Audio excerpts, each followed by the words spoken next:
ભક્તિધર્મતનયં શરણં પ્રપદ્યે ભગવાનની જય.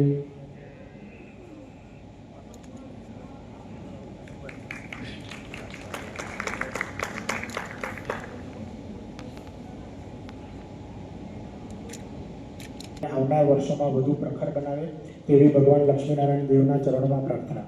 આજ સાથે હવે આપણે આ કાર્યક્રમને આગળ વધાવતા હું સ્વાગત ટ્રસ્ટીગણને સૌને જય સ્વામિનારાયણ. જય સ્વામિનારાયણ. પરમ પૂજ્ય ગોવિંદ સ્વામી, પૂજ્ય મુનિ સ્વામી, પૂજ્ય ગુણસાગર સ્વામી, પૂજ્ય સૂર્યપ્રકાશ સ્વામી, સૂર્ય પાર્ષદ ઘનશ્યામ ભગત, રાકેશ ભગત, ઉપસ્થિત તમામ મહાનુભાવો, આદરણીય ડૉક્ટર એકત્રિત થયા છીએ.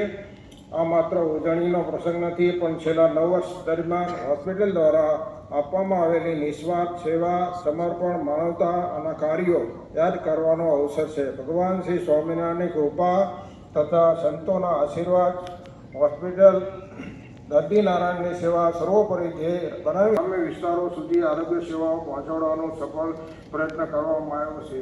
આપણા હોસ્પિટલનું સૂત્ર જરૂરિયાતમંદ દર્દીઓના ઉત્તમ સારવાર એ જ અમારો સર્વ ધ્યેય છે. એ જ અમારો દરેક સહયોગીનો દિલથી આભાર વ્યક્ત કરું છું. આપ સૌના સહકાર અને સમર્પણ વિના આ સફળ શક્ય બની ના હોત.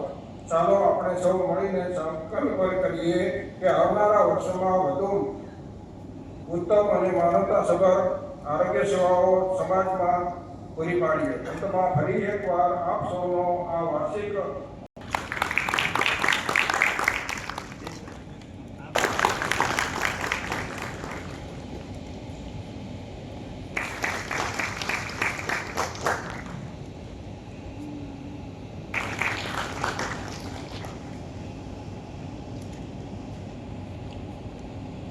વહી ગયા અને આજે 9 વર્ષ પૂરા કરી અને 10મા વર્ષમાં પ્રવેશ કરી રહ્યા છીએ.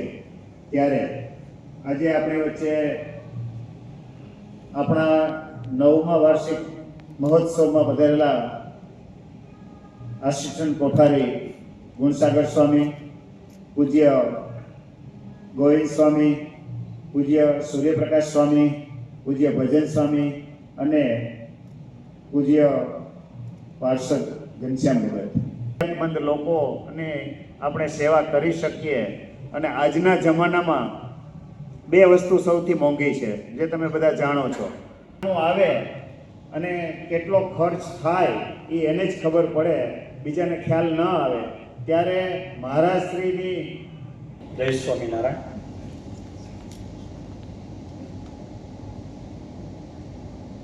આપણા દરેકના પ્રાણસમા હરિકૃષ્ણ મહારાજના સાનિધ્યમાં આજે આપણે બધા સાથે મળી અને આપણી હોસ્પિટલના 9 વર્ષ પૂર્ણ કરી અને 10મા વર્ષમાં મંગળ પ્રવેશ તરફ આપણે આગળ વધી રહ્યા છીએ. ત્યારે અહીંયા સ્ટેજ ઉપર બિરાજમાન પૂજ્ય ગોવિંદ સ્વામી, પૂજ્ય મુનિ સ્વામી, પૂજ્ય ગુણસાગર સ્વામી, સૂર્યપ્રકાશ સ્વામી, પાર્ષદ ઘનશ્યામ ભગત તથા રાકેશ ભગત તેમજ ઉપસ્થિત નટુ